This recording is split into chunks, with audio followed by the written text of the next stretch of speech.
Hello दोस्तों, आज की इस वीडियो में हम सीबीएसई क्लास 12th इंग्लिश का चैप्टर दी लास्ट लेसन देखने जा रहे हैं, जिसके राइटर हैं अल्फोंस दाऊद। अगर आपको ये वीडियो पसंद आए और हेल्पफुल लगे तो वीडियो को लाइक जरूर से कर देना।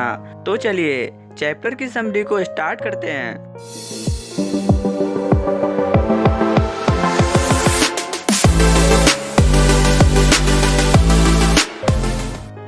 ये स्टोरी फ्रांस और प्रूशिया के वॉर के टाइम की है, जिसमें फ्रांस की हार होती है और प्रूशिया फ्रांस के डिस्ट्रिक्ट अल्सेक एंड लॉरेन पर कब्जा कर लेता है। अब आगे क्या होता है देखते हैं। इस स्टोरी का नरेटर एक स्कूल बॉय है जिसका नाम फ्रांस है। फ्रांस एक केयरलेस बच्चा है जिसका पढ़ाई लिखाई में मन नहीं लगता। जब वो स्कूल के लिए रेडी हो रहा होता है तो उसे याद आता है कि उसके टीचर मिस्टर एम हेमल उसका एक टेस्ट लेने वाले हैं जो कि पार्टिसिपल टॉपिक पर होने वाला है, और उसे पार्टिसिपल का पी भी नहीं पता होता। जब वह अपने चारों तरफ देखता है तो मौसम बहुत सुहावना होता है।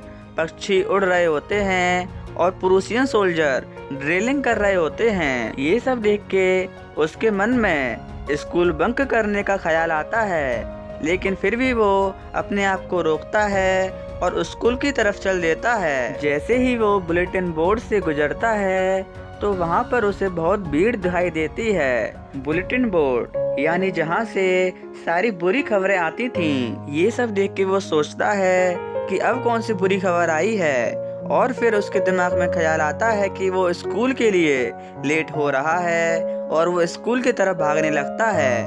वहाँ पर पास में ही बैठा हुआ एक ब्लैक स्मिथ उससे बोलता है कि स्कूल के लिए अभी टाइम है, आराम से चलो। और वो फाइनली स्कूल पहुँच जाता है। जैसे ही वो स्कूल पहुँचता है तो वो शॉक हो जाता है, क्योंकि स्कूल के बाहर एकदम शांति थी। यूजुअली ऐसा नहीं होता था। बाकी दिन स्कूल के बाहर स्कूल का बहुत शोर आता था, लेकिन आज ऐसा नहीं था। जैसे ही वो क्लास को खिड़की में से झांक कर देखता है तो मिस्टर एम हेमल क्लास में ही होते हैं, और क्लास के सारे बच्चे भी क्लास में पहुंच चुके होते हैं। वो समझ जाता है कि आज उसे पनिशमेंट मिलने वाली है, लेकिन ऐसा नहीं होता।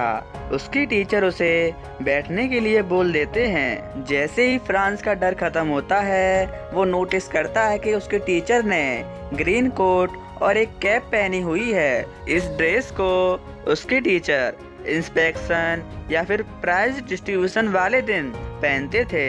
अब जैसे ही फ्रांस पीछे देखता है तो वो दोबारा से शॉक्ड हो जाता है, क्योंकि पीछे वाली सीट पर गांव के बूढ़े लोग बैठे हुए थे और वो सब बहुत सैड थे। फ्रांस इन सब के बारे में सोच ही रहा होता है। उसके टीचर उसे सैड दिखाई देते हैं और वो बोलते हैं कि आज हमारी आखिरी क्लास है। वो बताते हैं कि बर्लिन से ऑर्डर आया है कि अल्सेक और लॉरेन में एक ही लैंग्वेज पढ़ाई जाएगी और वो होगी जर्मन। आपके लिए कल से एक नया टीचर आ जाएगा जो कि आपको जर्मनी पढ़ाएगा।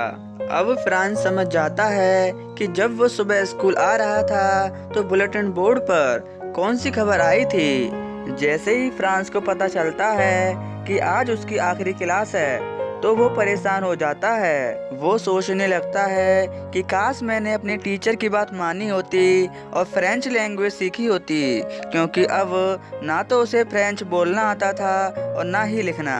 जो किताबें उसे पढ़ने में खराब लगती थीं, अचानक से वो किताबें उसे अच्छी लगने लगती हैं। अब वो समझ जाता है कि गांव के बूढ़े लोग आज स्कूल इसलिए आए हैं क्योंकि वो मिस्टर एम हेमल को थैंक्स बोलना चाहते हैं, जो कि पिछले 40 सालों से फ्रेंच पढ़ा रहे हैं। वो ये सब सोच ही रहा था, तभी उसे सुनाई देता है कि उसके टीचर उसका नाम बुला रहे हैं। वो समझ जाता है कि उसे पार्टिसिपल टॉपिक को समझाना है। जैसे ही वो बोलना शुरू करता है वो शुरुआत में ही अटक जाता है। उसके टीचर उससे बोलते हैं, डरो मत, आज मैं तुम्हें डांटूंगा नहीं। और वो उसे समझाते हैं कि हम लोगों की एक आदत होती है, हम किसी भी काम को कल करना चाहते हैं, लेकिन कल कभी नहीं आता। वो क्लास के सभी बच्चों को समझाते हैं कि जर्मन हम पर हंसेंगे क्योंकि हम फ्रांस के होने के बावजूद फ्रेंच लैंग्वेज नहीं सीख पाए। वो यह भी कहते हैं कि इसमें सिर्फ तुम्हारा ही दोष नहीं बल्कि तुम्हारे पेरेंट्स और कहीं ना कहीं मेरा भी दोष है क्योंकि मैं तुम्हें फ्रेंच नहीं सिखा पाया। उसके टीचर एक के बाद एक बात बताते जा रहे थे। उन्होंने कहा कि फ्रेंच दुनिया की सबसे ब्यूटीफुल लैंग्वेज है।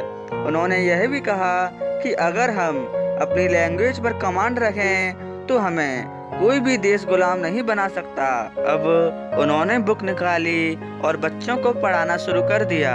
आज पहली बार मिस्टर एम हेमल जो भी पढ़ा रहे थे फ्रांस को सब कुछ समझ में आ रहा था। फ्रांस ने देखा कि उसकी टीचर उदास लग रहे हैं। ऐसा लग रहा था कि वो सोच रहे हैं कि उनकी पिछले 40 साल की लाइफ कैसी रही। ऊपर वाले रूम में उनकी सिस्टर कपड़े पैक कर रही थी क्योंकि उन्हें अगली सुबह हर हालत में यहाँ से जाना था। भले ही आज मिस्टर एम हेमल का आखिरी डे था, फिर भी वो आज बड़ी हिम्मत से हमें पढ़ा रहे थे। तभी 12 बजे और पास के ही चर्च में से 12 बजे की बेल की आवाज आई जो कि हमारे छुट्टी का संकेत था। तभी मिस्टर एम हेमल खड़े हुए। वो बहुत उदास थे। वो कुछ कहना चाहते थे, तभी उनका गला भर आया और वो कुछ भी बोल नहीं सके। तब उन्होंने चौक उठाई और ब्लैक बोर्ड पर लिख दिया वीव लव फ्रांस, जिसका मतलब है फ्रांस अमर रहे। और उन्होंने हाथ से इशारा किया कि आज की तुम्हारी क्लास खत्म हुई, अब तुम जा सकते हो। तो दोस्तों, यहाँ पर हमारे चैप्टर की समरी खत्म होती है। आपने एक कहावत तो सुनी होगी, कर भला तो हो भला। इसलिए आप इस चैप्टर की समरी को अपने फ्रेंड्स में भी शेयर कर सकते हैं ताकि उन्हें समरीज के लिए इधर उधर ना भटकना पड़े। बाकी अगर आपको ये वीडियो पसंद आई हो तो वीडियो को लाइक और चैनल को सब्सक्राइब जरूर से कर लीजिए। Thanks for watching this video.